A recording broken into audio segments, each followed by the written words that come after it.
Alcohol বিভিন্ন ঔষধে দ্রাবক হিসাবে ব্যবহার করা হয়। এর স্বল্প পরিমাণ তো নেশা তৈরির জন্য যথেষ্ট নয়। তাহলে এসব ক্ষেত্রে এসব ঔষধের ব্যাপারে শরিয়া কি বলে? আরব অনারব সারা বিশ্বের সমস্ত ওলামা একরামের ফতোয়া এক্ষেত্রে রয়েছে একই, সেটা হলো যেই অ্যালকোহল আঙ্গুর থেকে বা খেজুর থেকে তৈরি নয়, কিশমিশ থেকে তৈরি নয়, সেই অ্যালকোহল নাপাক নয়, পাক, অর্থাৎ শরীরে লাগলে নাপাক হবে। এটা হলো পাক নাপাকের ব্যাপার। এবার খাওয়া হালাল হারামের ব্যাপারটা হলো, যদি এরকম কোনো অ্যালকোহল থাকে যেটা কেমিক্যাল হিসাবে ইউজ করা হয় অথবা ঔষধে সেটা প্রয়োগ করা হয়, পরিমাণে অনেক কম থাকে এবং ওই দুটি ছাড়া অন্য কোনো কিছু দিয়ে তৈরি, তখন সেই অ্যালকোহল পান করে, মানে পরিমাণ যদি এত কম থাকে যেটা পান করলে নেশা হবে না, তখন সেটা মেডিসিনে থাকলে সেই মেডিসিন গ্রহণ করা জায়েজ আছে, সেটি হারাম নয়। এ ব্যাপারে ইসলাম কিউএ বিশ্ববিখ্যাত ইসলামী প্রশ্নোত্তর ওয়েবসাইট, সেখানে শেখ মোহাম্মদ সালেহ মুনাজ্জিদ হাফিজাউল্লাহ তার ফতোয়া রয়েছে। কাতার ভিত্তিক ফতোয়ার বিশ্ববিখ্যাত ওয়েবসাইট মার্কাজুল ফতোয়া ইসলামিক ওয়েব, সেখানকার ফতোয়া রয়েছে। আমাদের দেশের ফতোয়া রয়েছে ওলামা একরামের, সবগুলো প্রায় একই রকম। অর্থাৎ এখানে যে স্বল্প পরিমাণ থাকে, আপনার অ্যালকোহল থাকে এবং সেটা নেশার উদ্রেক করে না, যদি নেশার উদ্রেক না করে এরকম কম পরিমাণ থাকে, এবং যেটা ওই যে নিষিদ্ধ যেটা পড়ে তার আওতায় নয়, তো এটা থাকলে সে মেডিসিন অ্যাডভাইস করা বা সেটা সেবন করা কোনোটাই শরীরের দৃষ্টিকোণ থেকে নাজায়েজ নয়। আরেকটা মৌলিক কথা বলে রাখি, যদি কোনো পেশেন্টের জন্য এমন কোনো ঔষধ ছাড়া বিকল্প কোনো পথ না থাকে যেটা আসলে শরীয়ত দৃষ্টিকোণ থেকে হালাল নয়, কিন্তু অ্যাজ এ মেডিসিন সেটার কোনো বিকল্প যদি না থাকে, শরীয়ত সেটাকে জায়েজ করে মানুষের জীবন রক্ষার প্রয়োজনে। এরপরে প্রশ্ন হলো, আমি জানি সালাতের পর সম্মিলিত মোনাজাত নবী করিম সাল্লাল্লাহু আলাইহি সাল্লামের সুন্নাহ দ্বারা সাব্যস্ত নয়, আবার রাসূল সাল্লাল্লাহু আলাইহি সাল্লামের বৃষ্টি চেয়ে সম্মিলিতভাবে মোনাজাত করার কথাও জানি, তাহলে সমন্বয় কীভাবে? খুব দরকারি প্রশ্ন। আমি একবার ঢাকায় বৃষ্টি হচ্ছিল না গেল বছর, তার আগের বছর, তখন আমাদের ফাউন্ডেশন অফিসের পাশে আফতাবনগরে আমরা বৃষ্টি প্রার্থনার নামাজ পড়েছি।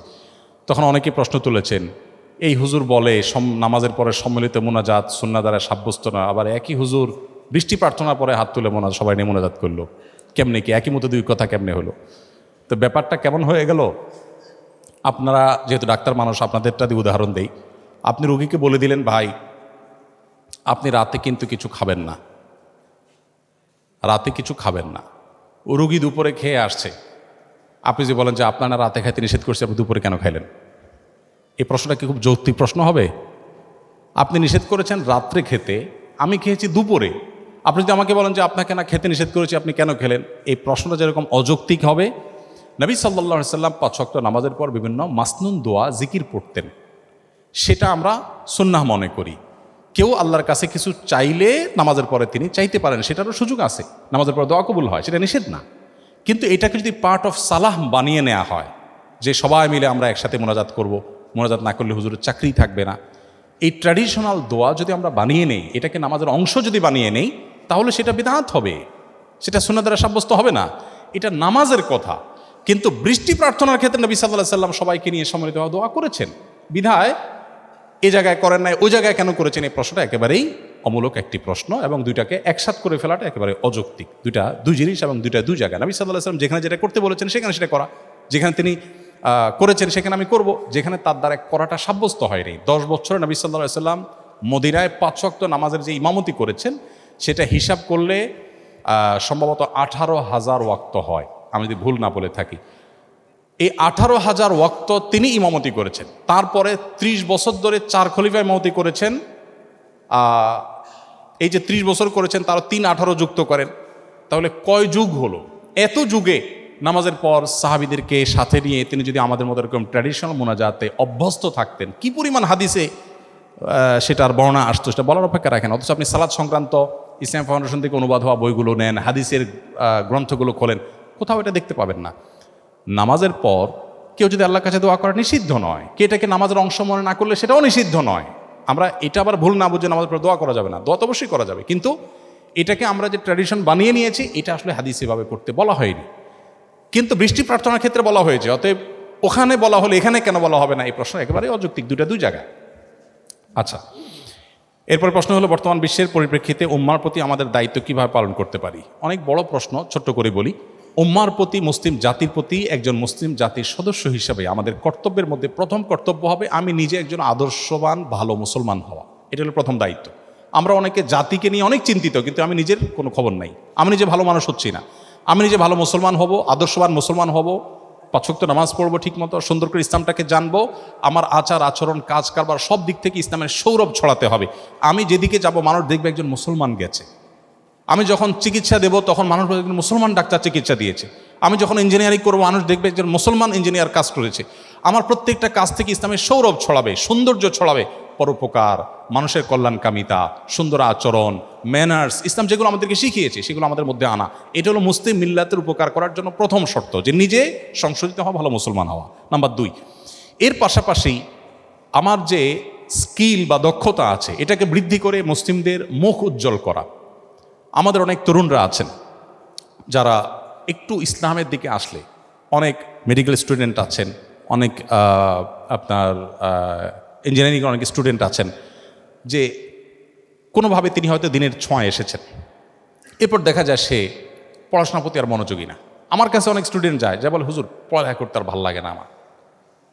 উনি এখন নামাজ কালাম পড়তে ভাল লাগে, ওনার এখন কোরআন শরীফ পড়তে ভাল লাগে, ওনার পড়ালেখা করতে ইচ্ছা করে না। তাই বললাম যে কার পালায় পড়ছেন আপনি, কাহিনী কি, কেন পড়ালেখা করতে ভালো লাগবে না? অনেক ছেলেপেলে আছে আগে বাবা মার ব্যবসা বাণিজ্যে সময় দিতেন, এখন সে ধর্মকর্ম করা শুরু করছে, এখন সারাদিন মসজিদে পড়ে থাকে, দোকান টোকানে আর যায় না, ব্যবসায় যায় না, এখন তার এগুলো ভাল লাগে না, দুনিয়াদারি আর ভাল লাগে না। এটা হলো শয়তানের নেক্সুরতে ধোকা।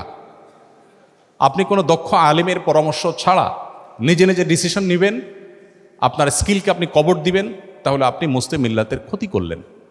আপনার স্কিলকে ডেভেলপ করে মুসলিম মিল্লাতের মুখকে উজ্জ্বল করবার যথেষ্ট সুযোগ আছে।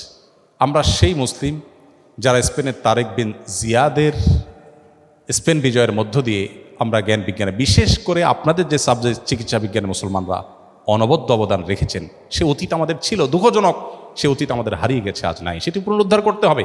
অতএব মুসলিম জাতির জন্য আপনি কিছু করতে চাইলে আপনার স্কিলকে ডেভেলপ করে, ওই যে উদ্দেশ্য হবে আল্লাহ আমি অ্যাজ এ মুসলমান মুসলমানদের মুখ উজ্জ্বল করব, একজন বাংলাদেশি হিসেবে আমার প্রিয় স্বদেশকে আমি অনন্য উচ্চতায় নিয়ে যাব, বিশ্বের দরবারে আমি একটা ভালো জায়গায় নিয়ে যাবো, চেষ্টা আমাদের মধ্যে থাকতে হবে, তাহলে আপনি মুসলিম মিল্লাতের উপকার করতে পারবেন। নাম্বার 3, বর্তমান সময় সম্পর্কে সচেতনতা, বিভিন্ন ইজম মতবাদ সম্পর্কে জানা, ইসলামকে মুসলমানদেরকে কিভাবে কোণঠাসা করা হয় সেই জিনিসগুলো দেখা। গোটা পৃথিবীর যেখানেই মানুষ মার খাচ্ছে, যেখানেই, আপনি ফিলিস্তিন বলেন আর কাশ্মীর বলেন, বার্মা বলেন আর সিরিয়া বলেন, ইরাক বলেন আর আফ্রিকা বলেন, পৃথিবীর যে কোনো জায়গায় যুদ্ধ চলছে। আপনি দেখবেন বোমার নিচে যাদেরকে দেখা যায় তারা শুধুই মুসলমান, মুসলমান ছাড়া কাউকে দেখতে পাবেন না, কিন্তু এরপরে বলা হবে যে মুসলমানরা অশান্তি সৃষ্টি করছে। আমার প্রিয় নবী সাল্লাল্লাহু আলাইহি সাল্লাম, যাকে নিয়ে আজকে আমরা আলোচনা করছি, তার জীবনে 27টি যুদ্ধে অংশগ্রহণ করতে হয়েছে, তাকে বাধ্য করা হয়েছে। সেই যুদ্ধগুলোতে অংশগ্রহণ করে সর্বসাকুল্যে যত মানুষ মারা গেছেন তার সকল যুদ্ধে, সব মিলিয়ে যুদ্ধের বাইরে কিছু মানুষ বিচারিকভাবে মৃত্যুদণ্ড পেয়েছেন তাদের বিশ্বাসঘাতকতার অপরাধে, সব মিলিয়ে 1000 মানুষ ছিল, মাত্র 1000। এই নতুন বাংলাদেশ যে আমরা পেয়েছি, এই নতুন বাংলাদেশ পেতে কত মানুষের জীবন দিতে হয়েছে? 2000 মানুষের। একটা ইউনিয়ন দখল করতে 500 মানুষের জীবন দেওয়া লাগে আজকাল অনেক সময়। সেখানে নবী সাল্লাল্লাহু আলাইহি সাল্লাম গোটা বিশ্বে ইসলাম প্রতিষ্ঠা করতে গিয়ে 600 বেশি মানুষ বিচারিকভাবে মৃত্যুদণ্ড হয়েছে। এত মানুষ কিভাবে হলো? যে একসাথে ইহুদিদের বিশ্বাসঘাতকতা মদিনাতে ছিল, মদিনা সনদ লঙ্ঘন করেছিল তারা, এটা ঐতিহাসিক ঘটনা। আর মাত্র 400 মানুষের জীবনের বিনিময়ে ইসলাম গোটা পৃথিবীতে প্রতিষ্ঠিত হয়েছে। অথচ দুইটি বিশ্বযুদ্ধে 100 মিলিয়নের বেশি মানুষ নিহত হয়েছেন, মুসলমানরা করেছে। এরপরও মুসলমানদের দোষারোপ করা হবে। তো বিশ্বের এই পট পরিবর্তন, এসব পলিটিক্স, বিশেষ করে মুসলমানদের স্বার্থ সংশ্লিষ্ট বিষয়গুলো, এগুলো আমাদেরকে জানতে হবে। আপনারা শিক্ষিত মানুষ হবে, সেগুলো আপনারা পড়বেন, আমি আশা করব। এগুলোর মধ্য দিয়ে আপনি মুসলিম জাতির করণীয়, মুসলিম জাতির সদস্য হিসেবে আপনার করণীয় আপনি ঠিক করতে পারবেন, আপনি চূড়ান্তভাবে সঠিক সিদ্ধান্ত নিতে পারবেন ইনশাআল্লাহ। গোল্ডের দাম প্রায় পরিবর্তন হয়, গহনার জাকাতের হিসাবটা কি যখন জাকাত দিচ্ছি সে সময়ের দাম অনুযায়ী হবে, নাকি আমি যে দামে কিনেছি সেভাবে হবে? আবার অনেকে সারা বছর ধরে জাকাতের টাকা দিতে থাকেন, এই সময় এই গোল্ডের দাম অনেকবারই পরিবর্তন হয়। সেক্ষেত্রে হিসাবটা কিভাবে হবে? যখন টাকা দেওয়া শুরু করব তখনকার দরদাম অনুযায়ী, নাকি বছরে যে সময় শেষ হবে তখন তার দরদাম অনুযায়ী? খুবই সংক্ষিপ্ত উত্তর, আপনি যখন জাকাত ক্যালকুলেশন করবেন, আপনার জাকাত বর্ষ যখন পূর্ণ হবে তখন আপনার কি কি অ্যাসেট আছে সব হিসাব করবেন। ওই সময় ওই গোল্ডের বিক্রয় মূল্য যেটা আছে সেটা হিসাব করে আপনি জাকাত কাউন্ট করবেন। এরপর আপনি আস্তে আস্তে দেন আর না দেন, কিন্তু হিসাব হবে তখনকারটা। আর যখন কিনেছেন তখনকার হিসাব অবশ্যই হবে না, পরেরটা হিসাব হবে। একই সাথে একজন মুসলিম এবং একজন মেডিকেল স্টুডেন্ট হিসাবে আমি জানতে চাই যে ইসলামের দৃষ্টিতে মেডিকেল কলেজের একাডেমিক পড়াশোনার এই 5-6 বছরের পড়াশোনার পাশাপাশি আর কোন কোন দিকগুলো নিয়ে জানতে হবে। আমি ইতিমধ্যে আপনাদেরকে 5-6-7টা পরামর্শ দিয়েছি, এর মধ্যে এটা রয়ে গেছে, আমি এটার উত্তর রিপিট করছি না। ইসলাম বহির্ভূত কোনো দেশ বা ইসলামের চর্চা তেমন করা হয় না, এরকম কোনো দেশে উচ্চশিক্ষার জন্য পড়তে যাওয়া ধর্মীয় দৃষ্টিকোণ থেকে কতটা উপযুক্ত? যেতে পারেন ধর্মীয় দৃষ্টিকোণ থেকে, তবে প্রতিকূল পরিবেশে টিকে থাকার মতো যথেষ্ট শক্ত সেফটি বেল্ট নিয়ে আপনাকে যেতে হবে। অর্থাৎ সেই প্রতিকূল পরিবেশে আপনার ঈমান যেন হারিয়ে না যায়, সেই পরিমাণ ইলম, জ্ঞান এবং ঈমান, তাকওয়ার শক্তি নিয়ে আপনি যেতে পারেন। যদি আপনি সেখানে হারিয়ে না যান, সেখানে গিয়ে মুসলিম কমিউনিটির সাথে থাকলেন, কানেক্টেড থাকলেন, এর মাধ্যমে আপনি হয়তো আপনার ঈমানকে ইনশাআল্লাহ হেফাজত করতে পারেন। যদিও দুর্ভাগ্যজনক বাস্তবতা হলো গেলে কেউ আর আসতে চায় না, গেলে কেউ আর আসতে চায় না। আমি যখন সৌদি আরবে ছিলাম আমার এরকম অনেক সুবর্ণ সুযোগ ছিল, সরকারি সুযোগ সুবিধা, অনেক লাক্সারিয়াস লাইফ লিড করার সুযোগ ছিল। আমি ডক্টর আব্দুল্লাহ জাহাঙ্গীর রহমানকে জিজ্ঞেস করলাম, স্যার কী করা উচিত? স্যার বললেন, দেশে চলে যাও। এখানে বসে হালুয়া রুটি খাওয়ার ভিতরে জীবনের সার্থকতা নেই, দেশে মানুষের জন্য কিছু করো। আলহামদুলিল্লাহ, স্যারের কথা শুনে আমরা চলে আসছি, একরকম আগুনে ঝাঁপ দেওয়ার মতো। কোথায় কি করব কিছুই যাই না। আলহামদুলিল্লাহ, স্যার নিজে বলেছেন যে আমি নিজেও যখন আল ইমাম বিশ্ববিদ্যালয়ে পড়াশোনা করেছি, এখনকার সৌদি বাদশাহ তখন রিয়াদের তিনি কিং ছিলেন বা প্রিন্স ছিলেন, গভর্নর ছিলেন, তখন তার হাতে সবচেয়ে বড় অ্যাওয়ার্ড আমি পেয়েছি, ইউনিভার্সিটির ইতিহাসে সবচেয়ে ভালো রেজাল্ট আমি করেছি, আমাকে ভার্সিটিতে শিক্ষকতার অফার করা হয়েছে। কিন্তু আমি বললাম না, আমি আমার দেশের মাটিতে ফিরে যেতে চাই, দেশের মানুষের জন্য কিছু করতে চাই। তো স্যার দ্বারা অনুপ্রাণিত হয়ে আমিও ফিরে এসেছি। আমি আপনাদেরকে বলবো, যেখানে থাকুন না কেন, আপনি যেন ওই যে বললাম ব্রত হবে সেবা, নিজে একটু ভালো থাকার জন্য কোথাও থাকা, এটা তো আসলে কোনো বুদ্ধিমান মানুষের বা মুসলমানের কাজ হতে পারে না। এরপর প্রশ্ন হলো, যদি ঢাকার বাইরে যাওয়ার মতো মাহরাম না থাকে কিন্তু কোনো প্রয়োজনীয় কাজে ঢাকার বাইরে যাওয়ার দরকার হয়, তবে মায়ের সাথে যাওয়া যাবে কিনা? মা তো আসলে নিজেই একজন মহিলা, আপনার একজন পুরুষ মাহরাম লাগবে সফরের দূরত্বে যেতে হলে। ঢাকার বাইরে আর ঢাকার ভেতরে ইস্যু না, ইস্যু হলো সফরের দূরত্ব কিনা। সফরের দূরত্বে যেতে হলে আপনার মাহরামের প্রয়োজন হবে। আর সফরের দূরত্ব বলতে ওই যে 75 কিলোমিটার 77 কিলোমিটার, এত দূর যদি না হয়, এর কম যদি হয়, তাহলে আপনি সিকিউর ফিল করলে একা একা আপনি জার্নি করতে পারেন। কিন্তু শরীয়ত আপনার সেফটির জন্য এই কথাটা বলে। অনেক বোনরা বলেন যে ভাই কেমন কথা, ছেলেরা যেদিকে ইচ্ছা সেদিকে যেতে পারবে, আমরা চাইলেই যেতে পারবো না, সফরের দূরত্বে যেতে হলে একজন ছেলে আমার সাথে থাকতে হবে, কেমন কথা? আমি বলি, দেখুন এটা কেন করেছে শরীয়ত? আপনার সেফটির জন্য। আমি গত সপ্তাহে ইউরোপের কোথায় যেন সুইজারল্যান্ডের একটা জায়গায় কি যেন একটা লেক আছে খুব নাম করা, রেইনফল, সেই লেকের ওখানে গেছিলাম। তো আমাদের বাংলাদেশি এক ফ্যামিলির সাথে দেখা হলো হঠাৎ করে। আমরা কথা বলে তাদের সাথে আলাপ সালাপ করে আমরা নিচে নামলাম। লেক দেখে আমরা উপরে উঠতে উঠতে দেখি যে ভদ্রমহিলা হঠাৎ করে অসুস্থ হয়ে একদম পড়ে গেলেন এবং নাক দিয়ে রক্ত বের হচ্ছে। তার সাথে তার স্বামী ছিলেন, স্বামীর কোলায় মাথায়। আমরা ডাক্তার ডেকে আনলাম, অ্যাম্বুলেন্স ডেকে আনলাম, তিনি তাকে সেবা দিলেন। আমি তখন চিন্তা করলাম, এই ভদ্রমহিলা যদি একাকী থাকতেন, তার সাথে তার হাজবেন্ড না থাকতেন বা একজন পুরুষ মানুষ না থাকতেন, তো আজকে তার জন্য বিষয়টা কত জটিল হতো। একজন নারী তার সেফটির জন্য, তার নিরাপত্তার জন্য মাহরাম সাথে থাকার কথা শরীয়ত বলেছে। এখন যদি বলেন যে না, শরীয়ত তো আমাকে কোণঠাসা করে রেখেছে, তাহলে এটা ভুল ধারণা হবে। বোন আমার, আমাদের যারা যখন প্রেসিডেন্ট হিসেবে, মহামান্য প্রেসিডেন্ট হিসেবে দায়িত্ব পালন করেন, আমাদের প্রেসিডেন্টে থাকা অবস্থায়, প্রেসিডেন্টের দায়িত্ব পালন করা অবস্থায় কোনো প্রেসিডেন্ট যদি বলেন যে কতদিন হইল একটু কারণ বাজারে যায় মন মতো বাজার করি না, তার সাথে তার সেফটিতে দায়িত্বে থাকা মানুষদেরকে যদি বলা যে সব সরে যাও, আমাকে একটু একটা দিয়ে একটু মন মতো একটু ঢাকার লোকাল বাসে উঠতে দাও, কি বলেন? তাকে কি দেওয়া হবে? কোনোদিন দেওয়া হবে না। বলে স্যার আপনার এই কথা মানা যাবে না স্যার, রাষ্ট্রের প্রয়োজনে আপনাকে নিরাপত্তা দিতে হবে।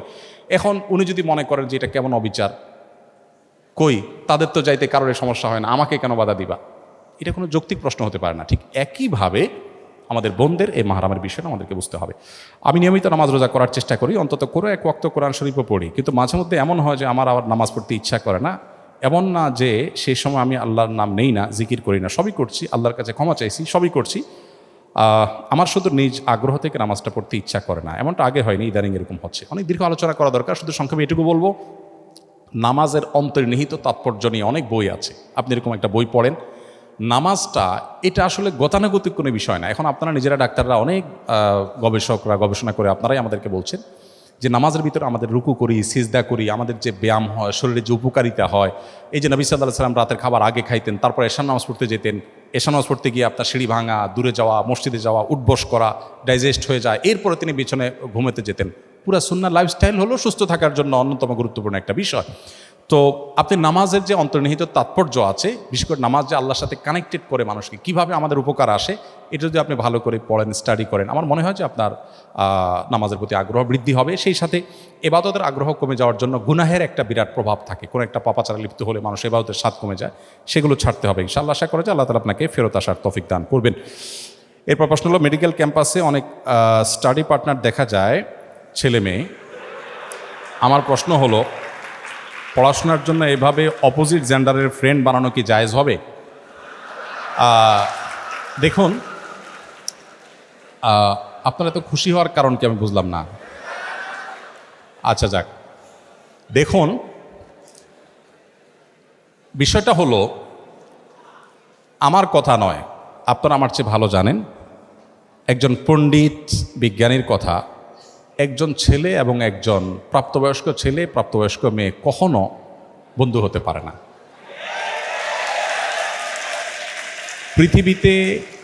পৃথিবীতে মানুষের তৈরি 10টা শ্রেষ্ঠ মিথ্যার মধ্যে একটা মিথ্যা হলো এটা। আপনি যদি বলেন যে না আমার কোনো অসুবিধা হয় না,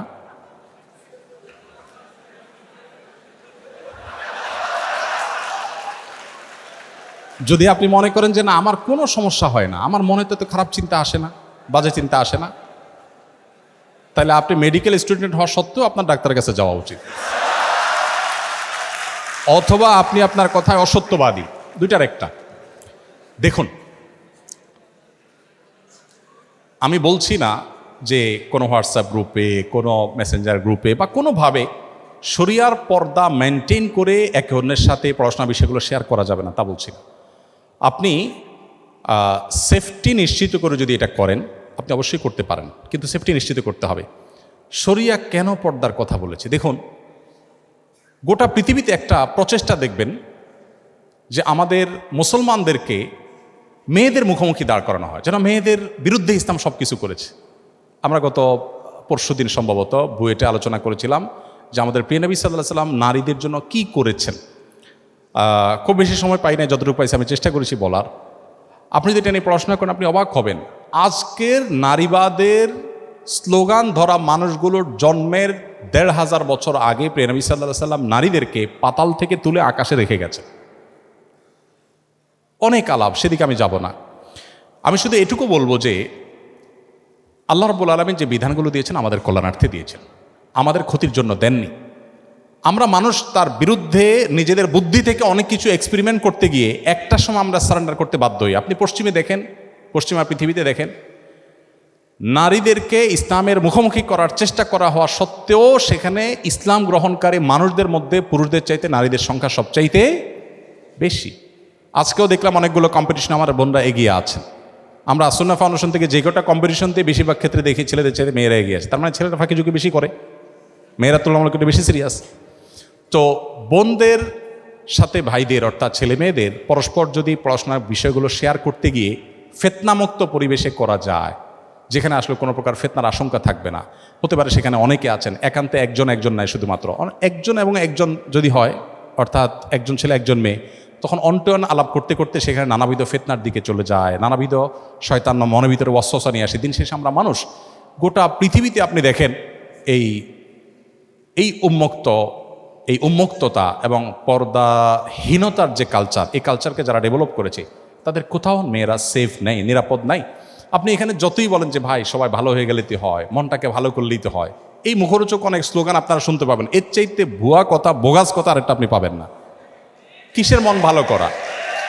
মন ভালো করলে যদি ঠিক হয়ে যায়, তা আমার প্রশ্ন হলো, আপনি ব্যাংক থেকে টাকা তুলে কেন ব্যাগে লুকায় লুকায় নেন? আমাদের চোর ভাইরা সবাই মন ভালো করলেই তো হয়ে যায়। সেখানে ওয়াজ কেন করেন না যে ভাই সবাই মনটা ঠিক করেন, কেন আমার টাকা ঢাকতে হবে, আমার টাকা আমি ওপেন নিয়ে যাবো, আপনি আপনাকে সেভ করেন, এটা কেন বলেন না? যাই হোক, এটা আমি দীর্ঘ আলোচনা যাব না। তো এই বিষয়টাকে মেনটেন করে আপনি করতে পারেন, সেটা ইসলাম আপনার জন্য জায়েজ রেখেছে। আমরা যে প্রথম বর্ষে পড়াশোনার জন্য মানব কঙ্কাল কিনে পড়ি এবং পরবর্তীতে সেটা বিক্রি করি, এটা ইসলামী দৃষ্টিতে কতটুকু জায়েজ? ইসলামী দৃষ্টিতে এটা জায়েজ নাই। আমি জানি আপনারা প্রায় সবাই এটা করেন, কিন্তু এটা জায়েজ নাই। কেন জায়েজ নাই? দেখুন, ইসলাম মানব জাতিকে সম্মানিত করেছে। আল্লাহ বলেছেন, ওয়ালাকাদ কাররামনা বানি আদম, আমি আদম সন্তানকে সম্মানিত করেছি। এজন্য মানুষের শরীরে কোনো অংশ বিক্রি করা ইসলাম জায়েজ রাখেনি, এটা পণ্য নয়। যদি গবেষণার প্রয়োজনে কোনো অংশ নিয়ে গবেষণা করতে হয় বা মানুষের শরীরের কোনো অংশ একজন অন্যজনকে দিতে হয়, সেটা বিনা পয়সায় দিতে হবে, এটা চ্যারিটি থাকতে হবে। রক্ত দিলেও কেউ বিক্রি করতে পারবে না, শরিয়া দৃষ্টিকোণ থেকে রক্ত দান করবে, এটা তার ইবাদত হিসাবে সওয়াবের জন্য দিবে। এখন আপনি হয়তো বলবেন যে বস্তুবাদের এই পৃথিবীতে এটা কি সম্ভব? সব কিছুই সম্ভব হবে মানুষ যদি আসলে সদিচ্ছা রাখে। আমরা যখন সুদের ব্যাপারে বলি যে ঋণ দিতে হবে সুদমুক্ত, তখন বলে ভাই সুদমুক্ত ঋণ কেউ দিবে পৃথিবীতে? সুদের এই ডেভেলপমেন্ট পৃথিবীতে যতদিন না হয়েছে, শত শত হাজার বছর পর্যন্ত মুসলমানরা যখন বিশ্ব শাসন করেছে, তখন সুদমুক্ত অর্থনীতি কিভাবে তারা দাঁড় করিয়েছিল সে বিষয়ে স্টাডি এবং বহু গবেষণা আছে। সো আমরা বানিয়ে নিয়েছি একটা পৃথিবী, স্বার্থপর পৃথিবী, যেখানে থুতু ফেলতে মানুষ স্বার্থ ছাড়া ফেলে না। সেখানে আসলে এগুলো চিন্তা করা একটু কঠিন, কিন্তু বাস্তবতা হলো ভিন্ন। এটা অবশ্যই আমাদেরকে দেখতে হবে। যখন মুসলমানদের উপরে গণহত্যা চালাচ্ছে একটি টেররিস্ট রাষ্ট্র, তখন সেই রাষ্ট্রকে সরাসরি অস্ত্র প্রদান করে সহায়তা করছে এমন সব দেশে উচ্চশিক্ষা বা ভ্রমণের উদ্দেশ্যে যাওয়া যাবে কিনা? উচ্চশিক্ষার উদ্দেশ্যে যেতে সমস্যা নেই। কেন নেই? আপনি যদি কাউকে শত্রু মনে করেন, আপনার শত্রু থেকে যদি কোনো সুবিধা আদায় করতে পারেন, সেটা ভালো না খারাপ? আপনি যদি কোথাও যে পড়াশোনা করে আপনার জ্ঞানকে আরও বেশি শানিত করেন, যেখানে গেছেন তার সাথে যদি আপনার মতের পার্থক্য থাকে, সে আপনার বিরুদ্ধে শত্রুতায় লিপ্ত, সে আপনাকে দাস বানিয়ে রাখতে চায়, সাম্রাজ্যবাদী, কিন্তু আপনি তার কাছ থেকে জ্ঞান অর্জন করে আলোকিতই আপনার দেশে মানুষের উপকার দিক করবেন, তো ভালো খারাপ কি? আমাদেরকে অনেকে বলে আপনারা হুজুররা অমুকের বিরুদ্ধে বলেন, তমুকের বিরুদ্ধে, তাদের প্ল্যাটফর্ম ইউজ করে আবার আপনারা ওয়াজ নসিহত করেন। বলে না, একটা কমন প্রশ্ন না? একটা হাস্যকর প্রশ্ন। কেন হাস্যকর প্রশ্ন? আমাকে একজন ঢেল মেরেছে আমাকে আঘাত করার জন্য, ওই ঢেলাটা আমি ধরে তার দিকে মেরে দিলাম, লাভ করলাম না লস করলাম? এখন আপনি যদি বলেন ভাই কাজটা কি ভালো হইল? শত্রুর ঢেল মারলেন আপনি, এই প্রশ্নটা কোনো লজিক্যাল প্রশ্ন? আমি যদি ইহুদি তৈরি করা সোশ্যাল মিডিয়া ব্যবহার করে আমার আদর্শ প্রতিষ্ঠা করতে পারি, তো আমি তো তার ঢেল দিয়ে আমি তাকে মারছি, সমস্যাটা কোথায়? এই বিষয়গুলোকে আমরা অনেক সময় অনেক শক্ত করে ফেলি, অনেক কঠিন করে ফেলি। ইসলামে তো কঠিন না। সো আপনি জ্ঞান অর্জন করার জন্য অমুসলিম প্রধান দেশে অবশ্যই যেতে পারেন। আমি একসময় অনলাইনে গাছের একটা ছোট বিজনেস করতাম, এখন আর করি না, কিন্তু মাঝে মাঝে মনে হয় আমি অনিচ্ছাকৃত বা ভুলবশত অনেকেরই প্রাপ্য জিনিস দিতে পারিনি, ভুলবশত হয়তো আমি তাদের হক নষ্ট করেছি। এটা নিয়ে আমি খুব অনুতপ্ত। আমার করণীয় কি? এখন একটা কাজ করবেন, আমি নিজে করি, সেটা হলো কিছু দান করবেন এই নিয়তে যে আল্লাহ আমার অজান্তে কারোর অধিকার, আর্থিক অধিকার নষ্ট করে থাকতে পারি, আমি এই দানটা করছি আমি সওয়াব পাওয়ার জন্য না, ওই ব্যক্তির পক্ষ থেকে, যিনি আমার থেকে পাবেন আমি জানি না, আননোন সে ব্যক্তি। তাহলে ইনশাআল্লাহ আপনার স্যাটিসফাইড হওয়ার আগ পর্যন্ত যে হ্যাঁ এর বেশি নাই, এত পরিমাণ টাকা আপনি দান করে দিলেন, ইনশাআল্লাহ আল্লাহ তাআলা আপনাকে দায়মুক্ত করে দেবেন, যেহেতু আপনি প্রাপক জানেন না।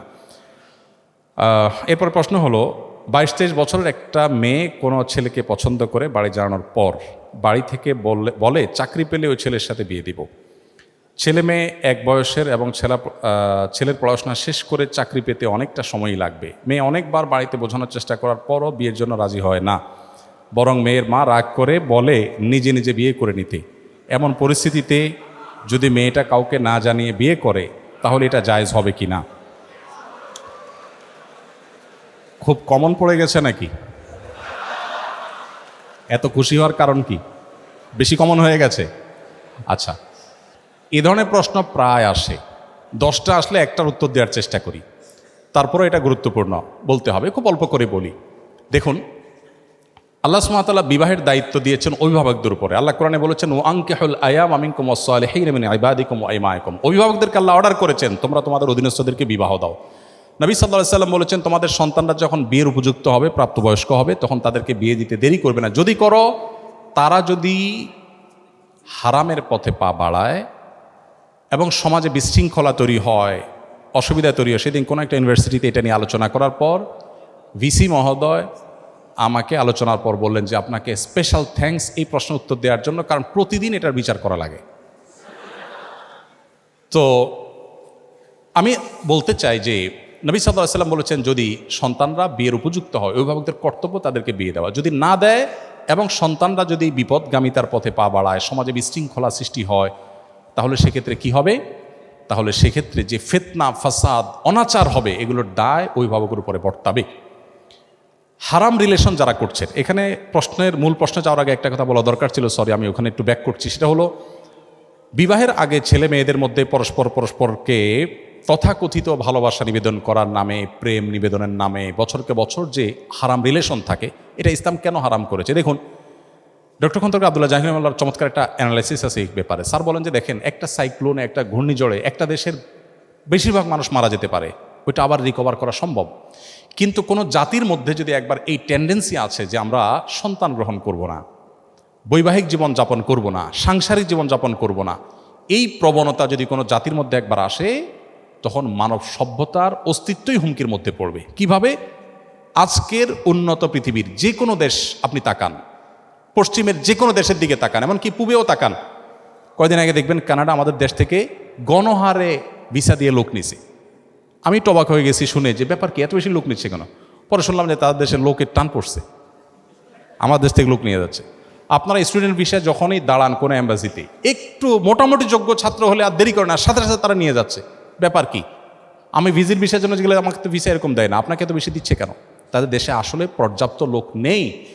এখন প্রত্যেকটা উন্নত দেশে, আপনারা সবাই জানেন আমার চাইতে বেশি, প্রত্যেকটা উন্নত দেশে সন্তান হলে সরকার তার জন্য বাবা মাকে ভাতা দেয়, 2টা হলে আরও বেশি দেয়, 3টা হলে আরও বেশি দেয়, মানে সন্তান যেন হোক সরকার চায়। কিন্তু বাস্তবতা হলো তাদের দেশে এমনভাবে জেনারেশন গ্যাপ তৈরি হচ্ছে যে দেশ চালাবার মতো পর্যাপ্ত মানুষ নেই। ওই যে বিবাহকে তারা ডিনাই করেছে, বিবাহ বহির্ভূত সম্পর্ককে অ্যাপ্রিসিয়েট করেছে, তার পরিণতি তারা ভোগ করছে, আরও হয়তো চরম পরিণতি অপেক্ষা করছে। তো এই জন্য বিবাহ বহির্ভূত সম্পর্ক হালাল নয়, এখান থেকে বেরিয়ে আসতে হবে। অভিভাবকরা যদি বিবাহ না দেন তারা গুনাহগার হবেন। এখন আপনার অভিভাবকদেরকে আপনি বোঝাতে পারছেন না, কি করবেন? আমি বলবো, যদি পারেন অভিভাবকদেরকে আমার অফিসে নিয়ে আসবেন। যদি আপনি আনতে পারেন, আমি ইনশাআল্লাহ চাচা চাচিকে বোঝানোর চেষ্টা করব ইনশাআল্লাহ। আমি পল্টনের একটা হোটেলে গিয়েছি একটা প্রোগ্রামে, তো এক যুবক তার বাবাকে হাত ধরে নিয়ে আসছে আমার কাছে, এসে বলছে, হুজুর এই আমার বাপ অনেক বলছে বিয়ে দেয় না, তো বলেন। আমি তো লজ্জায় পড়ে গেলাম যে কত বেহায়া ছেলে, এভাবে মুখের উপরে বলে নাকি মানুষ? তো বাবা মাদেরকে যদি আপনারা বুঝাইতে না পারেন, তো সেক্ষেত্রে অনেক বুদ্ধি আছে। সেদিন এক যুবক একটা দারুণ আইডিয়া দিল, বললো যে ভাই, আর্লি ম্যারেজের যে উপকারিতা, এটা নিয়ে আপনার একটা বক্তব্য ছিল, আব্বা আম্মাকে তো আসলে ডাইরেক্ট বলাও যায় না, তো ওই বক্তব্যটা ইউটিউবে চালাই দিয়ে আমি টয়লেটে চলে গেছি। তাতে পারপাস সার্ভ অনেকটাই হয়ে গেছে, বাবা মা অনেক কনভিন্স হয়ে গেছে যে হ্যাঁ ঠিক। তো যাই হোক, আমাদের বাবা মাদেরকে আমি অনেক সময় বলি, এখানে তো আর মুরব্বীরা নাই, ওনাদেরকে থাকলে আমি বলতাম, এবং অনেক সময় আমি বলি, আমাদের মুরব্বীরা, বাবা মারা, ওনারা যে বয়সে বিয়ে করেছেন, এখনকার সন্তানদের সামনে সোশ্যাল মিডিয়া যে ফিতনার সয়লাভ চলছে, তাদের তার চাইতে বেশি আর্লি বিয়ে করার প্রয়োজন হয়। আমি অনেক জায়গায় বলেছি যে আমি কিন্তু এই বয়সে নানা হয়ে গেছি, কেউ বিশ্বাস করে না, আমি এখন এই বয়সে নানা হয়ে গেছি, ইনশাল্লাহ দাদা হতে যাচ্ছে আল্লাহ চাহেন তো। তো আর্লি ম্যারেজের যে কত উপকারিতা আছে সেটা অনেক লম্বা টপিকের বিষয়। শুধু এটুকু বলবো যে বাবা মাকে কনভিন্স করে বিয়ে করবেন, এটা তাদের কনভিন্স করে করাটা আপনার দায়িত্ব। হানাফি মাযহাব অনুযায়ী প্রাপ্তবয়স্ক মেয়ে নিজে নিজে সিদ্ধান্ত নিয়ে বিয়ে করলে বিয়েটা বাই ল কোরআন হাদিসের আলোকে শুদ্ধ হয়ে যাবে। যদিও অন্যান্য ইমামদের মতে অভিভাবকের সম্মতি ছাড়া মেয়ের বিয়ে বিশুদ্ধ হবে না। তো এই জায়গাটাতে আমি বলবো বোনদেরকে, ভাইদেরকে, যে বাবা মাকে কনভিন্স করার চেষ্টা করুন, নানাভাবে কনভিন্স করার চেষ্টা করুন, এটা সিরিয়াস ইস্যু, এবং তাদেরকে জানিয়ে বিয়ে করা ভালো। অনেকে বলে হুজুর পালিয়ে বিয়ে করা যাবে কিনা, আমি বিয়ে তো চুরি না, পালাতে হবে কেন? কনভিন্স করে অভিভাবকদেরকে বুঝিয়ে তারপরে করেন। এই চ্যালেঞ্জগুলো ওভারকাম করতে হবে। আপনি যুবক মানুষ, বিশ্বজয় করবেন কিভাবে? শুধু বিয়ে যদি করতে না পারেন বাপ মাকে বুঝিয়ে। বিয়ে করার ব্যাপারে বাপ মাকে যদি ভালো করে বোঝাতে না পারেন, আপনি দুনিয়া জয় করবেন কোত্থেকে? এই ছোট কাজটা যদি না পারেন, চ্যালেঞ্জ নিতে হবে, কিন্তু তাদেরকে বোঝানোর চেষ্টা করতে হবে। আর কত বুদ্ধি দেবো, একটা ছোট টিপস দিয়ে শেষ করি। এলাকার ইমাম সাহেব হুজুরের সাথে বাইল করবেন, হুজুরে ভালো করে চা নাস্তা খাওয়ায় বলবেন, হুজুর আমার আব্বাকে একটু এই বিষয়টা ভালো করে বুঝান, দেখবেন হুজুর ইনশাআল্লাহ কনভিন্স করে ফেলেছে। তো যে কোনোভাবে বাবা মাকে সন্তুষ্ট করে করার চেষ্টা করুন। যদি না করেন, নিজেরা করতে চান গুনাহ থেকে বাঁচার জন্য, আর কোনো উপায় নাই, সেক্ষেত্রে বললাম যে হানাফি থট অনুযায়ী বিয়ে বিশুদ্ধ হয়ে যাবে, যদি অন্যান্য ইমামদের মতে হবে না। আমি একজন ছেলেকে বিয়ে করতে চাই, সে ধার্মিক এবং ফ্যামিলির ভালো, সে মেডিকেলের নয়, ইঞ্জিনিয়ারিং পড়ছে এবং আমরা সেম এজের। এখন আমার ফ্যামিলিকে কীভাবে মানাতে পারি? ওই যে বুদ্ধি তো শিখিয়ে দিলাম কীভাবে মানাবেন। এরপরে প্রশ্ন হলো, কেউ হজ করতে শারীরিকভাবে অক্ষম হলে বদলি হজের বিধান কি? বদলি হজের ক্ষেত্রে এমন ব্যক্তি নির্বাচন করা যাবে কি না যিনি নিজের হজ আদায় করেন নাই? না, যিনি নিজের হজ আদায় করেন না তিনি কারো বদলি হজ করতে পারবেন না। নবী সাল্লাল্লাহু আলাইহি ওয়াসাল্লামের একটি হাদিস আবু দাউদে বর্ণিত হয়েছে, এক ব্যক্তি হজ করছিলেন তার ভাই সুব্রমার পক্ষ থেকে। নবী সাল্লাল্লাহু আলাইহি ওয়াসাল্লাম তাকে বললেন, তুমি কি নিজের হজ করেছো? তিনি বলেছেন না। তখন বলেছেন, আগে তোমার হজ করো, তারপর তুমি আরেকজনের পক্ষ থেকে করবে। সো কেউ বদলি হজ করতে হলে নিজের হজটা আগে করা থাকতে হবে। বাবা মার 3 সন্তান, 1 বোন 2 ভাই, 3জনই স্বাবলম্বী। ইসলামী শরিয়া অনুপাত অনুযায়ী বাবা মায়ের সম্পত্তি বন্টন না হয়ে যদি সমান 3 ভাগে ভাগ হয় এবং তাতে বাবা মা এবং ভাই বোন সবাই সম্মত থাকে, তাতে গুনাহ হবে কিনা? প্রথম কথা হলো, সম্পদের ভাগ তো হবে বাবা মার মৃত্যুর পর। এটাই হলো কোরআন হাদিসের নির্দেশনা। জীবিত অবস্থায় যদি ভাগ হয় সেটা সম্পত্তির বন্টনের শরিয়ার যে নির্দেশনা সেটা আওতায় পড়বে, এটা গিফট হবে। বাবা মা জীবদ্দশাতে একটা উপহার হবে, সন্তানদেরকে দিলেন। কিন্তু মৃত্যুর পরে হবে মূলত বন্টনটা ওয়ারিস হিসাবে। সেই বন্টনে যদি সব ভাই বোন একমত হন যে ঠিক আছে কোরআন হাদিস অনুযায়ী কেউ কম কেউ বেশি পায়, বাট আমরা সমান সমান নেব এবং কোনো দায় দাবি রাখবো না, এটা যদি সন্তুষ্ট চিত্তে তারা করেন সেটি জায়েজ আছে। কিন্তু আল্লাহ তাআলা যে বন্টন করেছেন সেটার প্রতি পরিপূর্ণ ঈমান থাকতে হবে, সেটা অযৌক্তিক নয়, সেটা অন্যায় নয়, সেটাই সবচাইতে ইনসাফ।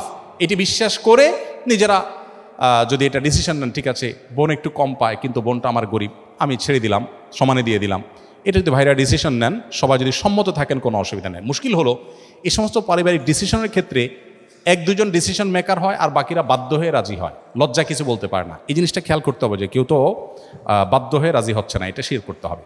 অনেক স্থানে বিশেষ করে গ্রামাঞ্চলে দেখা যায় অনেক হুজুর চুরি যাওয়া বস্তু খুঁজে দেয়া থেকে শুরু করে অনেক গোপন জিনিস জিনের মাধ্যমে জেনে দেওয়ার প্রতিশ্রুতি দিয়ে থাকেন। এক্ষেত্রে এগুলো বিশ্বাস করা এবং কুফুরের সীমা কতটুকু, এটা সম্পূর্ণ নাজায়েজ একটি কাজ। ইস্তেআনা বিল জিন বা জিনদের সাহায্য নিয়ে এ ধরনের কাজ করা, এটাকে সারা বিশ্বের সব উলামা ইকরাম নাজায়েজ বলেছেন। অতএব এটি কোনো অবস্থাতে জায়েজ নয়। যদি জিন দিয়ে এরকম চোর ধরা এটা জায়েজ হতো বা এটাই যদি শরিয়ার সিস্টেম হতো, তাহলে নবী করিম সাল্লাল্লাহু আলাইহি ওয়াসাল্লাম সাক্ষী টাক্ষী দিয়ে আদালতের ব্যবস্থা করতেন না, তিনিও এই জিনে ধরা একটা রোগীর লোক রাইখা দিয়ে এই কাজ করতেন। সো এটা সঠিক কোনো কাজ নয়। ইসলামের দৃষ্টিতে প্রক্সি দেওয়া নেওয়া বিষয়ে জানতে চাই। Again common. আচ্ছা, এইটা যেখানেই গেছি আমি শিক্ষা প্রতিষ্ঠানে সব জায়গায় দেখি কমন প্রশ্ন এটা আসছে। তার মানে এই অপকর্মটা খুব বেশি হয়, খুবই জঘন্য কথা। আপনি একজন স্টুডেন্ট অনুপস্থিত, আপনি আপনার দোস্তের হয়ে হাজিরা দিয়ে দিলেন, সে আসলে উপস্থিত না, তাহলে আপনি একটা মিথ্যার সাথে নিজেকে সামিল করলেন। কোন অবস্থাতে এটা জায়েজ হতে পারে না। এটা যে না জায়েজ এটা বোঝার জন্য তো পণ্ডিত হওয়ার প্রয়োজন নাই, কমন বিষয়, আমরা যে কেউ বুঝতে পারি। এই জন্য আমরা আশা করব যে এই জায়গা থেকে আমরা বেরিয়ে আসবো। আমরা জানি যে অনেক জিনিস থেকে বেরিয়ে আসা আমাদের জন্য চ্যালেঞ্জিং, কিন্তু বেরিয়ে আসতে হবে এবং চেষ্টাটা করতে হবে। প্রক্সি দেওয়াটাকে আমরা কোনো দোষে কিছু মনে করি না, বরং মনে করি যে আমার দোস্ত যেহেতু চাইছে সওয়াবের বিষয়ই হবে, একটা মানুষের উপকার করলাম। না, সব উপকার সওয়াবের বিষয় না। একজন মানুষ অনুপস্থিত আছে, আমি তার উপস্থিতির ব্যাপারে সাক্ষ্য দিলাম, মানে আমি মিথ্যা সাক্ষ্য দিলাম, খুব ডেঞ্জারাস একটা বিষয়, কবিরা গুনাহ, হাসির বিষয় না, সিরিয়াস।